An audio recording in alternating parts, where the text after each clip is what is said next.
the question always comes up. People always ask, what's the best way to rally? What's best and where and how and so on and so on, right? Well, obviously every generation that you get that unlocks is always going to be better than the previous generation when completely maxed out. Now, that is to say, the keyword being completely maxed out. Now, one thing I will point out, right, and I haven't really mentioned a whole lot, okay, is that when you have Mia, you've got 15% rally troop attack, okay? But the only reason why this matters is, so let's say if you look at like somebody like in the same slot, right, which as a Lancer, right, you might look at somebody like Philly, all right? But you look at Philly's exclusive skill and you're going to see Defender troop health, right? Whereas if you look at Greg, for example, you have Rally troop health. This is why whenever you're looking at your heroes going forward, you really need to pay very close attention to the second skill in Expedition, because effectively what this is going to be that little extra bonus that, yes, 15% is going to factor in, and it's going to be kind of like a multiplier in a sense to whatever your current stats are as you're going out and fighting, you know? And so in a way, when you're trying to sit here and decide, okay, well, why should I use this hero over this hero, and so on and so on, right? The answer usually comes down to like, well, okay, what are you weakest in? What do you have the most of?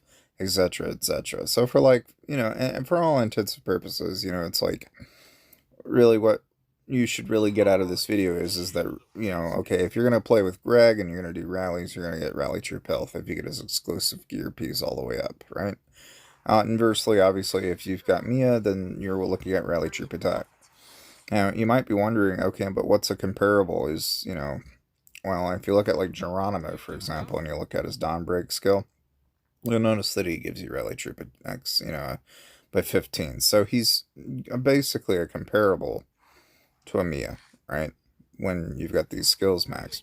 And you might notice that, you know, okay, in the grand scheme of things, you're gonna get a lot more in terms of what you're gonna get for their skills, right? And this is really kind of fundamental, right? But every time you join a rally, your first skill at the top right is what's gonna be applied when you're joining the rally.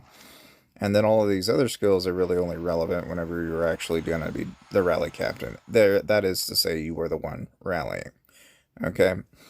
Now, in terms of, you know, the exclusive gear pieces, you know how I was telling you that, oh, hey, this is, you know, rally versus defender.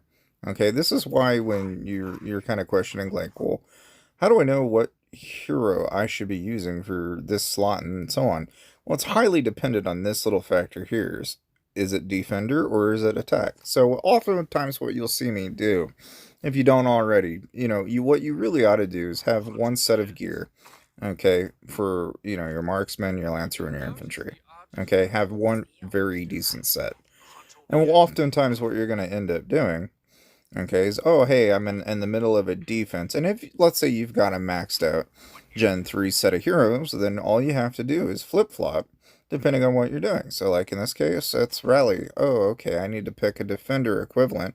Now, obviously, the problem is, you know, every generation up until a certain point is always going to be better than the previous generation when maxed out in terms of how much you're getting in stats, right? I mean, ultimately what it comes down to at the end of the day is when you're looking at, oh, see, like this stat here, you'll see it's 240, 240, 275, 198. You know, I mean, you can kind of ignore a little bit of it. Let me just show you the core, actually.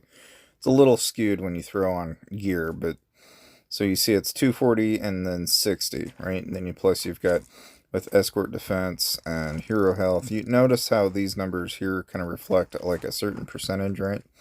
Now, inversely, you know, once I get Greg maxed out, I'll be able to really give you a pretty quick, easy look at this.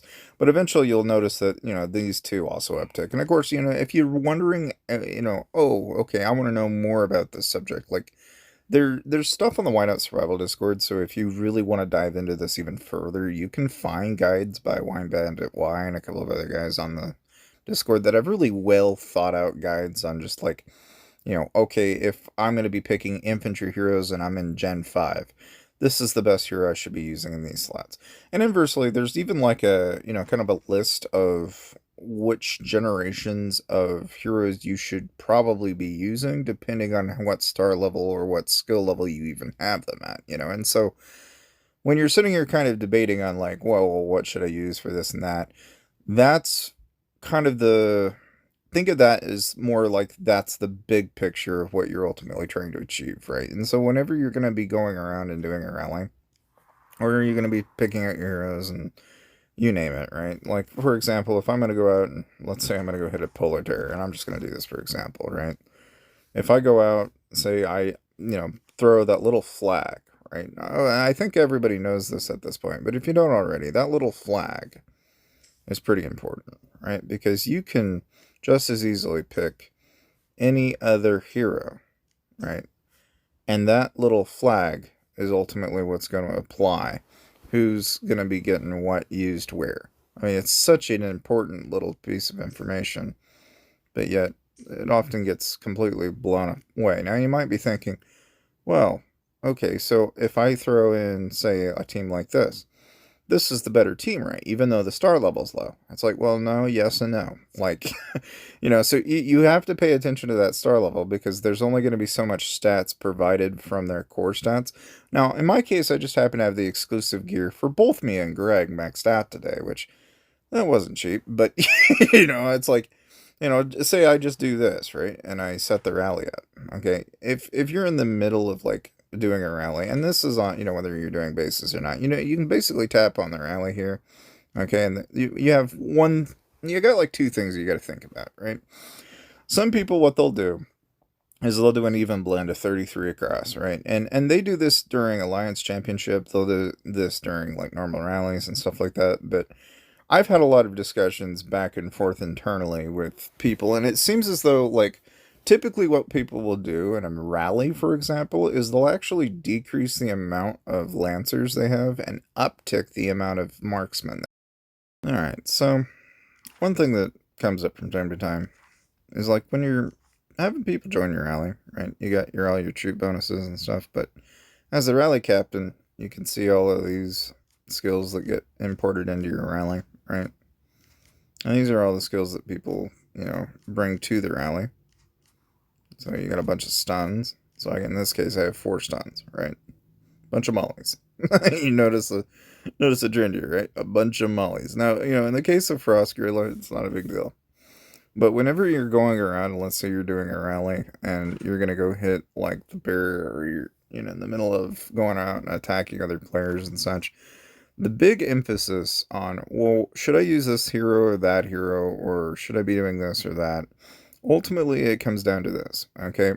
When you're wanting to decide, there's kind of like a couple of things you have to consider. That is to say that, do you have the exclusive gear piece all the way maxed out? Right? This is fundamental in that you see how it says increasing rally troops health by 15. Okay, that's key factor number 1. Key factor number 2 is what generation of hero is it? You notice how that says 70%, but for a generation that is just one tier below it, it's 60. But you also notice that the skill does something else entirely, right? Rally troop lethality by 15%. Okay, and this is partly why when you get somebody that asks you, oh, should I be using this or that, is entirely dependent on that gear just as much as it's also their skill. Okay, so you look at the skill, oh, okay, damage dealt, 20% chance, up to 40%. Okay, cool. But then you've also, and so, I mean, I guess what I'm getting at here is that when you're looking at your heroes and you're trying to decide, like, what should I use, the answer is always going to tend to favor using the newest generation in terms of what you're going to get from a stats perspective, right? And that's assuming it's maxed out. Now, if you don't have it maxed out, then you have to kind of fiddle around with, well, okay, now what's going to give me the most bang for my buck? And that really just depends on where you are in the game. What skills do you have unlocked? Do you have this or that maxed out? Like typical people in the free-to-play sector are all going to be hopping on using Jesse because that 25% damage up is obviously a huge boon for anybody joining the rally, right? The inverse of, somebody like using Jesse, but in a defensive situation, it's going to be Patrick because now you're adding HP, and It's one of those things where, basically anytime somebody's joining the rally, the key thing here is this top skill at the top right is what's going to get applied. And as the rally captain, the one thing that you're paying attention to is actually the exclusive gear piece, because that's kind of what it, kind of sells that particular hero. So the reason why you might notice that I have not just Greg but Mia's exclusive completely maxed out has a lot to do with what they're actually giving me. Which is to say that, in the case of Mia, I get rally troop attack by 15%. And, you might know that Jero also happens to have a very similar skill here, 15% for rally troop attack. So the main thing here is knowing that, okay, if you're defending, that doesn't apply, but if you are rallying, it does apply. And so this is why when people are like, oh, you're defending, well, you're using Flint most of the time when you're in the Gen 1 to Gen 3. And again, if you want to know more about this stuff and you kind of want to poke around at, like, okay, well, I have a Gen 3, but it's only 2 or 3 stars. Should I use it or not?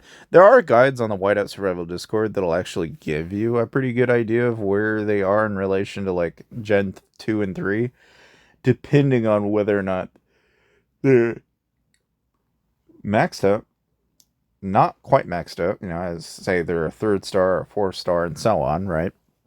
And kind of give you a stats analysis in a sense. But what it won't really tell you a whole lot is, okay, is it the best in slot for this and that? Yeah, I mean, the answer is always you got to make do with what you got, right? But I don't know. So, like, you might think, okay, I'm going to go with Logan. Logan's a badass. And, it's like, there's nothing wrong with that, right? I mean, Logan's got his own appeal inside of Arena, from what I can tell. Like, there's definitely some skills there that are some pretty interesting skills. But from an expedition standpoint, right, 20% chance to do 40. That sounds awfully familiar. You might have, you might remember some skill that does something oddly familiar. A 20% chance to do 40%. You kind of start to see a trend here. It's like 20% chance to do 40%. It's effectively the same skill in a sense, right? Same token, damage taken down. Okay, cool. And then health up.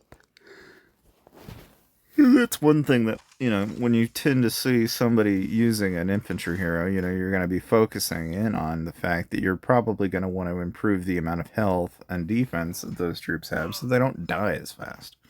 Now, of course, if you look at Logan, you'll notice the defender troop defense goes up by a set percentage. And I don't know. I mean, some part of me looks at that, and I go, well, okay. So basically, if you had Logan in slot at Gen 3, completely maxed out, right? Is he better than Flint? It becomes a question of, well, what do you need most? Do you need a 15% boon to your attack? When you're looking at him, right, and you actually get somebody like Logan all the way, yeah, there's going to be a little bit of a disadvantage in using Flint after a certain point, because when you have a maxed out Logan, you're actually going to gain some stats on top of that. Now, but if we're looking at it purely from their exclusive gear, I mean, yeah, there's obviously a boon to having a 15% increase to your defender troop attack. So that's why it's always kind of a tricky question for a lot of people when they're trying to decide which heroes to use, and how to use them. And so it's like, if you want the technical analysis answer, that's really the technical analysis answer. That's what they're looking at to determine what heroes to recommend. And that's better than me giving you, a recommendation on, oh, well, you should use this hero for this and that. Because it's going to vary depending on what you have, and it's also going to vary in the sense that, okay, like, now let's say you've got all this, now how do I leverage all of these heroes of mine? How do I make the most of it going forward when I'm doing my rallies and such? And it's like, in a way, you kind of have to be cognizant of what people are sending into your rally. That is to say, like, if you get a bunch of people sending stuns, like Molly, for example, obviously you're losing out. Like, it would do you more benefit if you actually got, say, like, for example, if I did a rally and I had people that were sitting here and spam joining me with somebody that, maybe instead of, somebody like Jasser or I mean, heck, even See Yoon, for example, right? You might get a 25% attack up skill.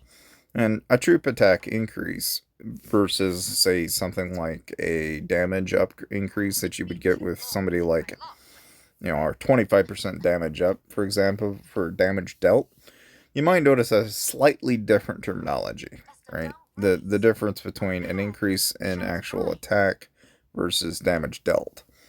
Little factors like that do make a difference in terminology, and they do different things. Okay, and you might be wondering, well, what different things are they actually doing? And again, I think it might just be easier to explain it, by looking at the Whiteout Survival Discord and actually looking at those guides and then pick them. Because I mean, I could kind of tell you, and I might get the message across to some degree, but I don't know if it will fully make sense to you guys. But with any luck, hopefully you can kind of grasp what I'm getting at. Is the wording of the skills themselves is pretty darn important, And I think in general, like, it's not necessarily a bad thing to have a stun, right? I think having at least one stun hero in a rally doesn't hurt you. What does hurt you, though, is whether or not that's the captain, whether or not the flag that you're joining that rally in, whether or not that's the flag. Because that little flag's pretty darn important, because that's going to change what exactly gets supplied where and how. I mean, you might be thinking, well, it has to be marksman. No, it doesn't. You can just as easily switch it over to infantry. You can just as easily switch it over to lancer. That little flag is crucial.